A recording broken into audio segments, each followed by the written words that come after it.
Hi అండి, అందరికీ నమస్తే. Welcome back to my channel middle class అమ్మాయి ముచ్చట్లు. ఈరోజు వచ్చేసి నా ఛానల్లో స్వీట్ కార్న్ వడ అనేది చేసి చూపిస్తాను. ఒక్కసారి నా ఛానల్ని చెక్ చేసి వీడియోస్ నచ్చితే సబ్స్క్రైబ్ చేసుకోండి. ఫస్ట్ స్వీట్ కార్న్ని తీసుకొని ఇలా పీల్ చేసేసుకోండి టైం ఉంటే. టైం లేకపోతే నైఫ్తో అనేది కట్ చేసేసుకోండి.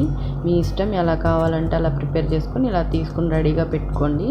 ఇప్పుడు ఒక మిక్సీ జార్ తీసుకుని అందులోకి అల్లం, పచ్చిమిరపకాయల్ని తుంచి వేయండి. ఇక్కడ 3 స్వీట్ కార్న్స్ చేస్తున్నాను కాబట్టి నేను 4 పచ్చిమిరపకాయలు, కొంచెం కొత్తిమీర, చిన్న అల్లం ముక్క, జీలకర్ర యాడ్ చేశాను అనమాట. నెక్స్ట్ కొంచెం సాల్ట్ యాడ్ చేశాను. అందులోకి ఇప్పుడు నేను స్వీట్ కార్న్ యాడ్ చేసేసి ఇలా మిక్సీ చేసుకున్నాను అనమాట.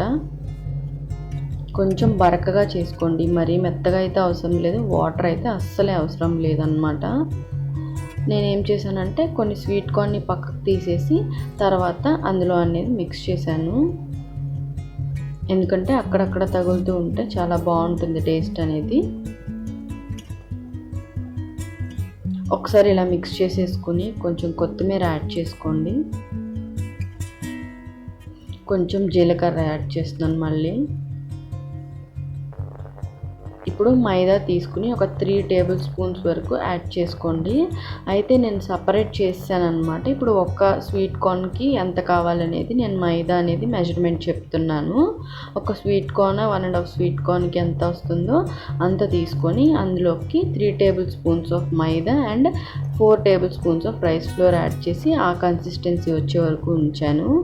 ఆయిల్ అనేది హీటింగ్కి పెట్టేసుకొని ఇక్కడ కొంచెం వేసి చూస్తున్నాను అనమాట. నెక్స్ట్ వాటర్ తీసుకున్నాను చేయి తడుపుకోవడానికి. కొంచెమే తడిపాను. తడిపిన తర్వాత అలా ఒక బాల్లా చేసేసి దాన్ని నేను ఆయిల్లో అనేది యాడ్ చేసేసి ఫ్రై చేసుకుంటున్నాను అనమాట. మరీ హైలో అయితే పెట్టొద్దండి. ఆయిల్ కూడా మరీ ఎక్కువ కాగాల్సిన అవసరం లేదు, ఎందుకంటే పైకి కలర్ వచ్చేసి లోపల అనేది వేగదన్నమాట. సో చూసుకొని మీడియం ఫ్లేమ్లో పెట్టుకొని ఫ్రై చేసుకోండి. మీకు అటు ఇటుగా వాటరీగా అనిపిస్తే కొంచెం బియ్యపిండి ఎక్కువ వేసుకుంటే సరిపోతుంది. ఇవి నార్మల్గా తింటే చాలా టేస్టీగా ఉంటాయండి. మీకు నచ్చితే టొమాటో సాస్తో తినండి. Thank you for watching. Please do subscribe.